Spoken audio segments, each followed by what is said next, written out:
नमस्कार। मैं स्नेहा, आपकी होस्ट, एक बार फिर से आपका स्वागत करती हूँ आपके अपने चैनल डर का घर में। आज जो मैं कहानी आपके लिए लेकर आई हूँ, ये कहानी है समीर की। समीर, जिसका जन्म एक ऐसे परिवार में हुआ था जिसके माता पिता तो उससे बहुत प्यार करते थे, लेकिन उनके पास समीर के देखभाल के लिए वक्त नहीं हुआ करता था, क्योंकि वो दोनों लोग वर्किंग थे। उन दोनों लोगों को अपने काम पर जाना पड़ता था। ये भी वो कहीं ना कहीं समीर के लिए ही कर रहे थे, उसके एक अच्छे भविष्य के लिए। ये बात समीर समझने के लिए अभी काफ़ी छोटा था। समीर की उम्र लगभग 12 साल की रही होगी तब समीर का एडमिशन उसके मना करने पर भी, ना चाहते हुए भी, बोर्डिंग स्कूल में करा दिया गया। और जब समीर को वहाँ पर छोड़कर उसके माता पिता आ गए तो वहाँ के कुछ सीनियर बच्चों ने उसकी रैगिंग करना शुरू किया। कई दिनों तक तो वो उनसे छुपता, बचता और भागता रहता, जिससे कि वो रैगिंग से बच जाए। वो अभी काफ़ी छोटा था, उसे ये सारी बातें समझ में नहीं आती थी। उसे बस इतना समझ में आ रहा था कि ये बड़े बच्चे उसे परेशान करना चाहते हैं। आखिरकार लगभग 2 महीने बाद समीर को जैसे तैसे उन सीनियर्स बच्चों ने पकड़ ही लिया और समीर की रैगिंग करना शुरू किया। समीर को वो ज़बरदस्ती डांट कर, डरा कर उससे कुछ काम करवाना चाहते थे। समीर बचपन से ही काफ़ी डरपोक था, मतलब उसे अंधेरे से बहुत ज़्यादा डर लगता था। उसे अंधेरा होने पर अलग अलग चीज़ें महसूस होने लगती थी और उन सीनियर बच्चों ने समीर को अंधेरे में ही जाने का एक टास्क दिया। उन्होंने कहा, हॉस्टल के बाहर एक पीपल का पेड़ है, वहाँ पर तुम्हें रात में 2 घंटे तक बैठकर और वापस पेड़ पर अपना नाम लिखकर तब हॉस्टल में आना है, जिससे कि हम समझ सकें कि तुमने वो टास्क पूरा किया है। समीर को बहुत ज़्यादा डर लग रहा था। समीर ने साफ साफ इनकार कर दिया कि वो उस पेड़ के पास हरगिज़ नहीं जाएगा। एक तो वो पीपल का पेड़ था, दूसरा वो हॉस्टल से थोड़ी दूरी पर था, जहाँ पे रोशनी बिल्कुल नहीं पहुँचती थी, जहाँ पर लाइट्स का भी इंतज़ाम नहीं था। समीर उस पेड़ को तो दिन में भी देखकर डर जाया करता था, क्योंकि वो काफ़ी साल पुराना बहुत बड़ा पेड़ था, जिसके पत्ते दिन के भी हवाओं में जब हिला करते थे तो लगता था जैसे आपके कानों में, आपके आसपास कोई आकर धीरे से कुछ खुसफुसा कर आपसे बोलने की कोशिश कर रहा हो। समीर ने जैसे ही उस पेड़ के बारे में सुना, वहीं खड़े खड़े उन लड़कों के सामने वो डर के मारे कांपने लगा। उसके पसीने छूटने लगे। ये देखकर सारे बड़े लड़के एक साथ उसका मजाक उड़ाने लगे। सब ने उसका बहुत ज़्यादा मजाक उड़ाया और उसे आखिरकार मजबूर किया कि वो उस पेड़ के पास जाए, वरना वो उसे हॉस्टल में ढंग से नहीं रहने देंगे। समीर के पास अब उस पेड़ के पास जाने के अलावा कोई चारा नहीं बचा था। समीर उसी तरह डरते हुए, कांपते हुए उस पेड़ की तरफ आगे बढ़ने लगा। पीछे वो सारे सीनियर्स खड़े होकर उसको देखकर मुस्कुरा रहे थे, उसका मजाक उड़ा रहे थे। और देखते ही देखते समीर उस पेड़ के पास पहुंच गया। अब जब उसने पलटकर देखा तो वहां कोई भी लड़के खड़े नहीं थे। अचानक वो उस पेड़ के पास से मुड़कर जैसे ही वापस जाने लगा, अचानक किसी ने उसका हाथ पकड़ लिया। ये महसूस होते ही वो डर के मारे कांपने लगा। उसकी हालत इतनी बुरी हो गई थी कि अब उसे हिम्मत ही नहीं हो रही थी कि वो ये मुड़कर देख सके कि उसका हाथ किसने पकड़ रखा है। और वो उसी तरह डर से कांपे जा रहा था। जिसने भी उसका हाथ पकड़ रखा था उसकी पकड़ काफी मजबूत थी। समीर के लाख कोशिश करने के बाद भी वो अपना हाथ नहीं छुड़ा पाया। थोड़ी ही देर में जिसने उसका हाथ पकड़ा था वो आकर उसके सामने खड़ा हो गया और समीर से कहने लगा, तुम बिल्कुल मत डरो, मैं भी यहीं इसी हॉस्टल में ही रहता हूँ और मैं तुम्हारे उन सीनियर्स के ही ग्रुप से हूँ, तो तुम्हें डरने की कोई ज़रूरत नहीं है।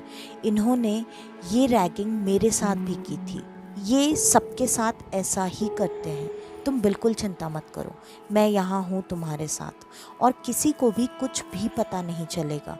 वैसे भी अगर तुम ये टास्क नहीं करोगे तो वो तुम्हें हॉस्टल में चैन से जीने नहीं देंगे, जैसा कि उन्होंने मेरे और बाकी कुछ लड़कों के साथ किया था। आखिरकार कुछ लड़के तो परेशान होकर हॉस्टल छोड़कर भी चले गए थे, लेकिन तुम चिंता मत करो, जब वो तुम्हें ये टास्क दे रहे थे तो मैं वहीं पर था, मैंने सुन लिया था और मैंने देखा भी कि तुम बहुत ज़्यादा डरते हो, इसलिए मैं चुपके से तुम्हारी मदद करने के लिए यहाँ पर आ गया। तुम चुपचाप यहाँ 3 घंटे तक बैठे रहो और मैं यहीं बगल में पेड़ की आड़ में छुपकर तुम्हारे साथ बैठा रहूँगा। उस लड़के की ऐसी बातें सुनकर समीर के अंदर अब थोड़ी हिम्मत आ चुकी थी। उस लड़के का नाम था अमर। उसने समीर को काफ़ी हिम्मत दी वहाँ उस वक्त उस टास्क को पूरा करने की। देखते ही देखते समीर की बातें करते करते 3 घंटे निकल चुके थे और अब दोनों में अच्छी खासी बातचीत या आप ये भी कह सकते हैं कि दोस्ती हो गई थी और अमर की मदद से वो 3 घंटे खत्म हुए। समीर ने अब उस पेड़ के ऊपर अपना नाम लिख दिया और वो वहाँ से अंदर हॉस्टल में चला गया। जब वो हॉस्टल में पहुँचा तो वहाँ पर वो सीनियर लड़के उसके कमरे में बैठकर उसका इंतज़ार कर रहे थे, लेकिन समीर को जिस तरह से उन लोगों ने अंदर आते हुए देखा वो उम्मीद उन लोगों ने बिल्कुल भी नहीं की थी। उनको उम्मीद थी कि जब समीर अंदर आएगा तब उसकी हालत और ज़्यादा खराब होगी, वो और ज़्यादा डरा हुआ होगा, सहमा हुआ होगा, जिससे कि उनको मज़ा करने का एक और मौका मिल जाएगा। लेकिन समीर की हालत तो उनकी सोच से बिल्कुल अलग थी। समीर काफ़ी खुश था, मुस्कुरा रहा था और वो हंसते हंसते अपने कमरे में आया और उन सीनियर्स को देखकर उसने कहा, अरे आप लोग यहीं पर बैठे हैं, मैं तो आप लोग को ही ढूंढने जाने वाला था। मैंने आप लोगों का दिया हुआ टास्क पूरा कर दिया, तो आज से तो आप लोग मुझे अब परेशान नहीं करेंगे ना। मैंने उस पेड़ पर मेरा नाम भी लिखा है, आप अगर चाहें तो जाकर अभी चेक कर सकते हैं। समीर का इतना कॉन्फिडेंस देखकर उन सीनियर्स को बिल्कुल भी अच्छा नहीं लगा और वो गुस्से से चिड़चिड़ करते हुए उस कमरे से बाहर निकल गए। उन्होंने कहा, हाँ हाँ हम देख लेंगे तुमने कहाँ नाम लिखा है, चुपचाप सो जाओ अब। और ये बोलकर वो समीर के कमरे से चले गए। उनके जाने के थोड़ी ही देर बाद अमर फिर से समीर के साथ उसके कमरे में आ चुका था और अब काफ़ी देर तक समीर और अमर आपस में बातें करते रहे। बातें करते करते काफ़ी देर हो चुकी थी और अब समीर को सोना था क्योंकि उन दोनों की क्लास थी सुबह। ये बोलकर दोनों वहीं पर सो गए। अगले दिन जब सुबह समीर की नींद खुली तो वहाँ पर अमर कहीं नहीं था।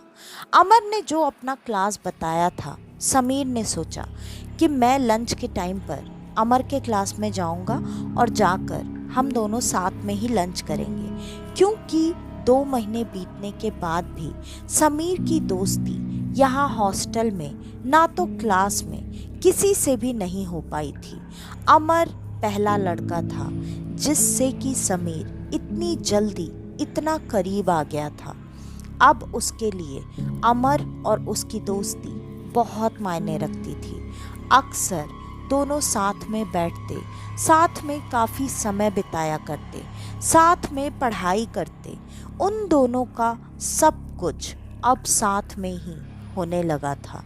लेकिन जैसे जैसे दिन बीतते जा रहे थे, हॉस्टल के और क्लास के बच्चे समीर से और ज़्यादा दूर होने लगे।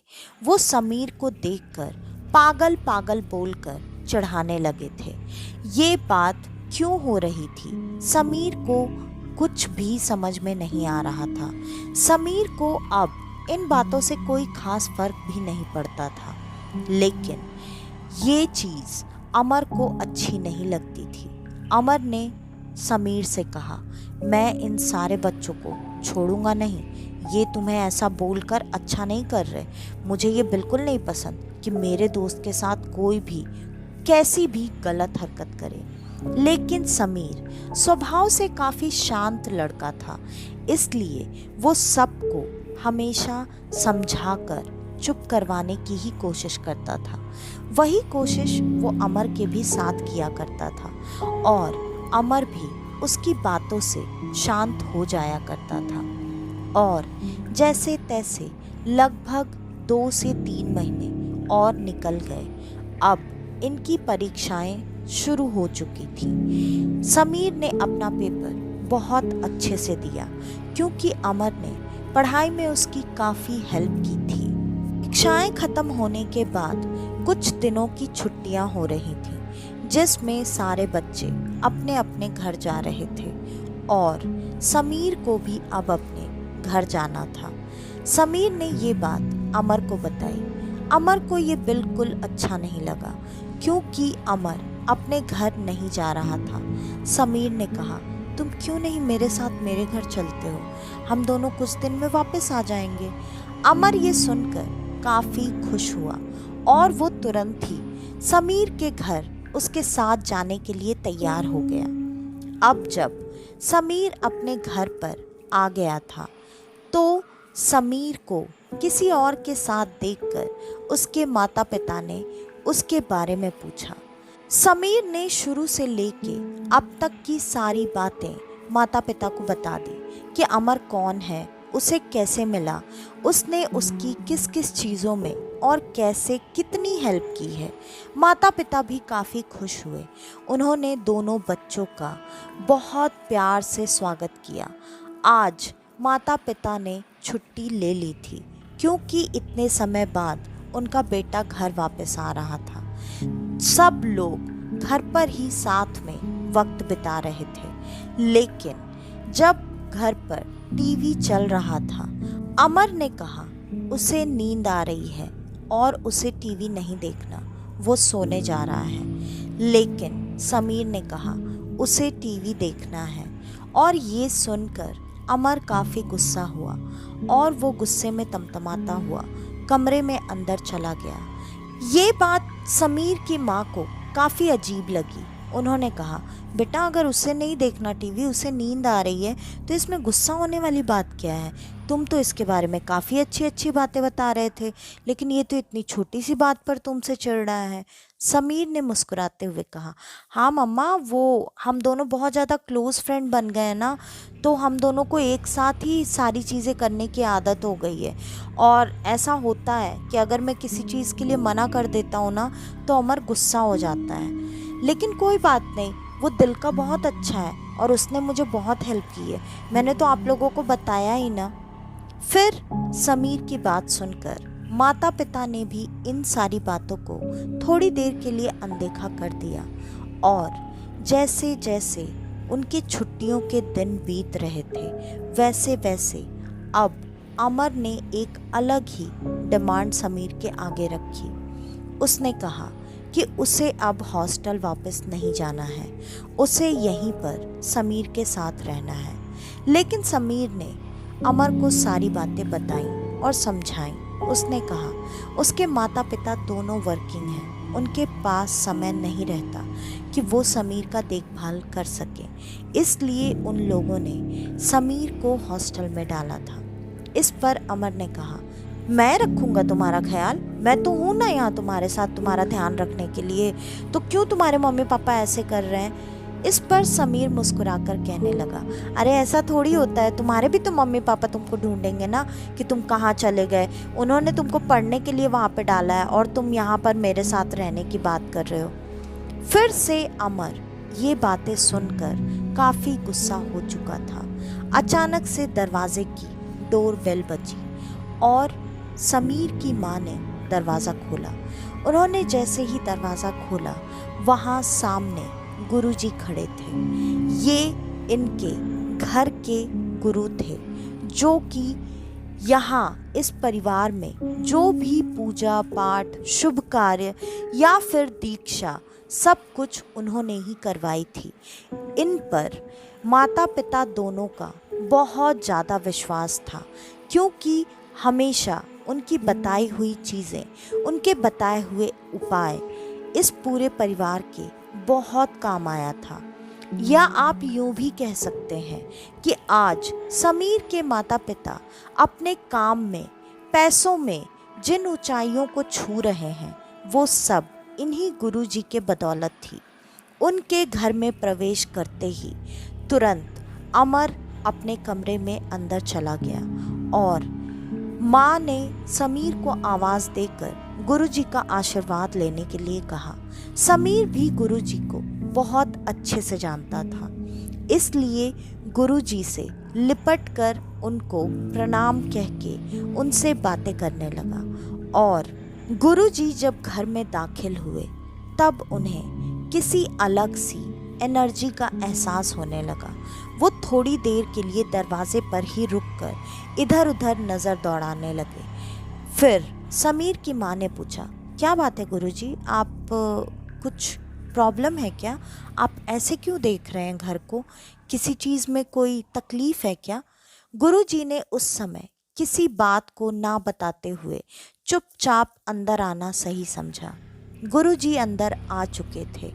जैसे ही वो अंदर आए, उन्हें उस नेगेटिव शक्ति का एहसास बहुत ज़्यादा बढ़ चुका था। अब उनसे रहा नहीं गया। उन्होंने कहा, बेटी, तुम्हारे घर में किसी नेगेटिव काली शक्ति का प्रवेश हो चुका है, जिसका आभास मुझे साफ साफ हो रहा है। और गुरुजी की ये बात सुनकर माता पिता दोनों पूरी तरह से घबरा चुके थे। उन्होंने कहा, गुरुजी, लेकिन ऐसा कैसे हो सकता है? आपने तो खुद हमारे घर का बंधन किया था, फिर कोई ऐसी नेगेटिव शक्ति हमारे घर में कैसे आ सकती है? गुरुजी ने कहा, जाओ, जाकर दरवाजे पर देखो, वो जो कील मैंने लगाई थी, वो कील अब अपनी जगह पर नहीं होगी। ये बात सुनते ही तुरंत ही समीर की माँ दरवाजे की तरफ पहुँच गई। वो जैसे ही दरवाजे की तरफ पहुँची, उनके उस नज़ारे को देखकर होश उड़ चुके थे। सच में दरवाजे पर लगाई हुई कोई भी कील वहाँ पर उस वक्त मौजूद नहीं थी।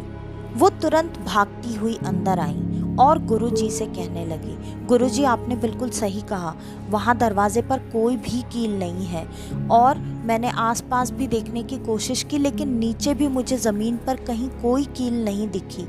गुरुजी ने कहा, ये तो हम तभी समझ गए थे जब हम तुम्हारे द्वार पर आए थे, लेकिन कोई बात नहीं, तुम लोग बिल्कुल चिंता मत करो, हम यहाँ आ गए हैं, हम सारी चीज़ों का निवारण कर देंगे।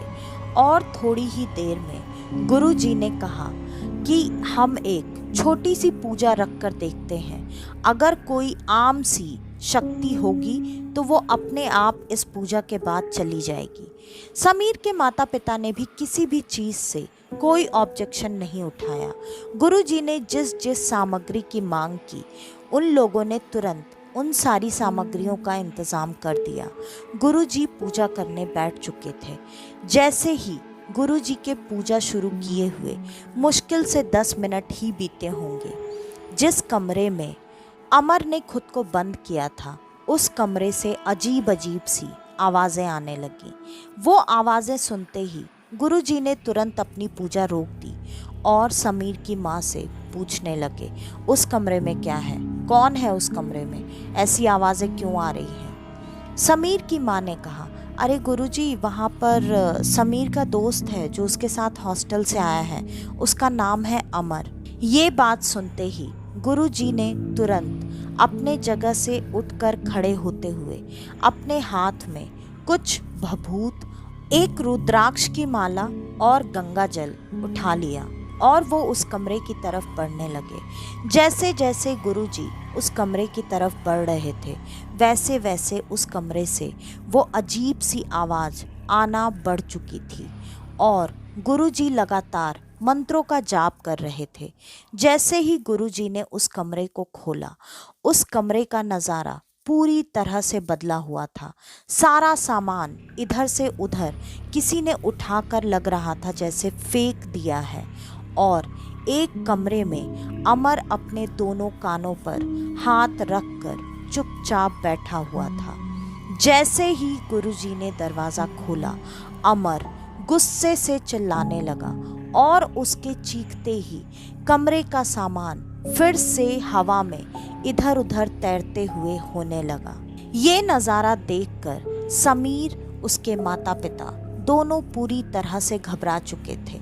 उन्हें कोई भी बात समझ में नहीं आ रही थी। गुरुजी लगातार मंत्रों का जाप कर रहे थे और उस कमरे में भभूत और गंगा जल का छिड़काव करते जा रहे थे। काफ़ी देर ये क्रिया करने के बाद अमर अचानक से उस कमरे से गायब हो गया और फिर गुरुजी अपनी जगह पर आकर बैठ गए। उनको जो पूजा करनी थी, उन्होंने वो पूजा लगभग 1.5 घंटे तक करके समाप्त की। बाद में पूर्णाहुति भी की, जिसमें कि उन्होंने सारे भगवान का नाम लेते हुए भगवान का अंश उस हवन कुंड में प्रदान किया। और थोड़ी ही देर में जब उनकी पूजा खत्म हुई, तब समीर और उसके माता पिता उन्होंने सवाल किया, ये सब क्या था गुरुजी, और वो बच्चा कहाँ चला गया? गुरुजी ने कहा, तुम्हारे घर में कोई और काली शक्ति नहीं थी, वो खुद एक आत्मा थी जो कि तुम्हारे घर में तुम्हारे बेटे के माध्यम से प्रवेश कर चुकी थी। उसके साथ प्रवेश करने के वजह से ही ये जो बंधन हमने किया था, वो बंधन टूट गया और जिससे कि वो आसानी से तुम्हारे घर में प्रवेश कर गया। ये लड़का तुम्हारे बेटे को कहाँ मिला? फिर समीर ने सारी बात शुरू से लेके अंत तक गुरुजी को बता दी। गुरुजी ने फिर थोड़ी देर के लिए ध्यान लगाना शुरू किया और थोड़ी ही देर में आंखें खोलकर सारी बातें पूरे परिवार को बताना शुरू कर दिया। उन्होंने कहा, वो भी एक बच्चा था जो कि उस हॉस्टल में आया था। उसके रैगिंग के दौरान डर के वजह से उसकी मृत्यु हो गई। वो भी बिल्कुल तुम्हारे बेटे समीर की ही तरह था। उसे भी अंधेरे से बहुत डर लगता था, लेकिन उन लड़कों के वजह से डर के मारे उस लड़के की मृत्यु वहीं उसी पीपल के पेड़ के नीचे हो गई थी। और जब उसने समीर को ठीक अपनी तरह बर्ताव करते हुए वहाँ उस जगह पर देखा, तो उसके मन में जो डर था वो अब इसके लिए प्यार में बदल गया और वो समीर के साथ जुड़ गया। उसने समीर की इसीलिए इतनी मदद की। वो समीर को अब अपना दोस्त समझना चाहता था। आत्मा अच्छी हो या बुरी हो, नुकसान कुछ न कुछ हमेशा करती है। वो भी जब तक हम उसे समीर के साथ छोड़ते, वो समीर के साथ शायद ऐसे ही रहता। और एक वक्त आने के बाद जब हम समीर से उसे अलग करने की कोशिश करते, तो शायद वो समीर को अपने साथ लेकर चला जाता। इसलिए जो भी हुआ अच्छा हुआ। अब समीर भी खुद को धीरे धीरे शांत करवा रहा था, क्योंकि अमर के जाने से समीर को काफ़ी दुख लगा था। इतने दिनों में उस हॉस्टल में, उस स्कूल में समीर का कोई भी दोस्त नहीं बन पाया था सिवाय अमर के। इसलिए समीर को काफ़ी दुख हुआ। लेकिन जब इस बार समीर अपने हॉस्टल और स्कूल वापस गया, तब उसका स्वभाव पूरी तरह से बदल चुका था। और कुछ ही समय में समीर ने अपने अच्छे अच्छे दोस्त भी बना लिए थे, क्योंकि समीर पढ़ाई में भी बहुत इंटेलिजेंट था। उसके इस गुण के वजह से सारे लोग धीरे धीरे उसे जानने लगे थे। अब समीर और उसके परिवार की जिंदगी में सब कुछ अच्छा है, क्योंकि गुरुजी ने उस पूजा की समाप्ति के बाद उनके घर का ऐसा बंधन किया था कि कोई भी कितनी भी बड़ी और शक्तिशाली शक्ति हो, लेकिन उनके घर के दहलीज को कभी भी पार नहीं कर सकती थी और ना ही उन तीनों के आसपास आ सकती थी। तो आज की ये कहानी यहीं पर ख़त्म होती है। आपको हमारी आज की ये कहानी कैसी लगी हमें कमेंट करके ज़रूर बताइएगा। और अगर आपको हमारी ये कहानियाँ पसंद आती हैं तो ज़्यादा से ज़्यादा हमारी इन कहानियों को शेयर करें। अगर आप हमारे इस चैनल पर आज पहली बार आए हैं और आपको ऐसा लगता है कि मेरी ये कहानियाँ आपको पसंद आई, आपको एंटरटेन कर सकी, तो प्लीज़ मेरे इस चैनल को लाइक, शेयर और सब्सक्राइब करना बिल्कुल ना भूलें। आपके पास अगर आपकी ऐसी कोई कहानी हो तो डिस्क्रिप्शन में दिए ईमेल आईडी या इंस्टा आईडी पर आप हमें आपकी वो कहानी भेज सकते हैं। तो आज के लिए बस इतना ही। मैं स्नेहा, आपकी होस्ट, आज के लिए लेती हूँ अलविदा। वापस से आपसे मिलने आऊँगी और आप सबको लेकर जाऊँगी कुछ जाने अनजाने किस्से कहानियों के सफ़र पर, आपका अपना डर का घर में। तो तब तक के लिए नमस्कार।